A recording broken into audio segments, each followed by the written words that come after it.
አባቱን የማይወድ አንድ ከኮሌጅ ለመመረቅ እየተዘጋጀ የነበረ ወጣት ለረጅም ወራት በመኪና መሸጫ ውስጥ ያያትን የስፖርት መኪና ይመኝ ነበር። አባቱም ለመግዛት አቅም እንዳለው ስለሚያውቅ የሚፈልገው ያችን መኪና እንደሆነ ይነግረዋል። የምረቃውም ቀን ሲቃረብ አባቱ ያችን መኪና ገዝቶ እንደሆነ መከታተል ጀመረ። በምረቃውም ቀን ጧት ላይ አባቱ በጥናት ክፍል ውስጥ ጠራውና እንደሱ ያለ መልካም ልጅ ስላለው እንደሚኮራበትና በጣም እንደሚወደው ነገረው። ከዚያም በሚያምር ስጦታ መጠቅለያ የተጠቀለለ ሳጥን ሰጠው።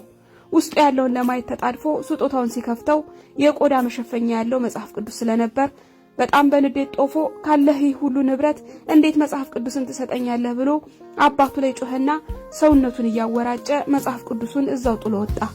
ብዙ ዓመታት አለፉ። ይህም ወጣት በቢዝነስ ስኬታማ ሆነ። የሚያምር ቤትና ቆንጆ ቤተሰብን ማፈራ። ከዚያም አባቱ እንዳረጀና ሄዶ ሊያየው እንደሚገባ አሰበ። ከዚያም ርቃት በኋላ ወደ አባቱ ተመልሶ አያውቅም ነበር።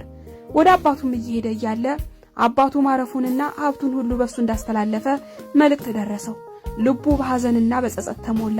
በአባቱም ቤት እንደደረሰ የአባቱን ክፍሎች እየዞረ ሲያይ የአባቱ ሰጥቶት የነበረ መጽሐፍ ቅዱስ ከብዙ ዓመት በፊት ጥሎት በሄደበት ቦታ እንደተቀመጠ አየና በእንባ እየታጠበ ገጾችን መግለጥ ሲጀምር በጥንቃቄና በደማቁ በአባቱ የተሰመረበትን ቃል አይቶ ማንበብ ጀመረ።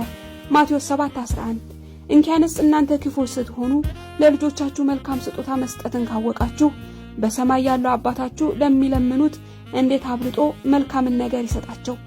ይህን እያነበበ ከመጽሐፉ ጀርባ ቁልፍ ወደቀ። ቁልፉ ታግ ላይ እሱ ይፈልጋት የነበረች የስፖርት መኪና ዲለርና በታጉም ላይ የምርቃቱ ቀን ወርና ዓመተ ምህረት እንዲሁም ሙሉ ክፍያ ተከፍሏል የሚል ተጽፎበታል። ይህ ታሪክ እውነተኛ ታሪክ ነው። ከዚህ ምን እንማራለን ብዬ አወጣሁት። ጽድቁንና መንፈሱን ባለመፈለግ ምን ያህል ዘመን ነው ከእግዚአብሔር በረከት የራቅ ነው። ማቴዎስ 6:33 ላይ አስቀድማችሁ የእግዚአብሔርን መንግስት ጽድቁን ፈልጉ ይጨመርላችኋል ይላል። ይህ አባት የእግዚአብሔርን ቃል ሰጥቶታል። ውስጡ የሚወደውን በረከት አስቀምጦለት ነበር። ግን እግዚአብሔርን ቃል ባለመውደዱ ምክንያት መጽሐፍ ቅዱስን እዛው ጥሎ ውስጡም ያለውን በረከት አጥቷል ማለት ነው። ሌላኛው ደግሞ ከምንቀበለው ስጦታ በላይ ሰጪውን እንውደድ። ኢየሱስ ክርስቶስ ከሚያደርግልን ነገር ከእጁ ከምንቀበለው ነገር በላይ ኢየሱስ ክርስቶስ ራሱን እንውደደው። ይሄ ታሪክ ብዙ ነገርን ስለሚያስተምር እንግዲህ ከዚህ ታሪክ ይሄንን ተምሬያለሁ የምትሉትን ነገር ኮሜንት ላይ ብታስቀምጡ አንዱ ያንዱን እያነበበ ይማማርበታል ማለት ነው። ጌታ ኢየሱስ የዘላለም ንጉስና ጌታ ነው። ተባረኩ። ዘመናችሁ ይባረክ።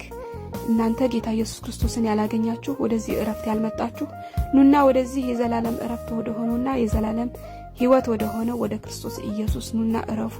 ኑና የመንግስቱ ተካፋይ ሆኑ። ጌታ ኢየሱስ ይወዳችኋል። ዘመናችሁ ይባረክ።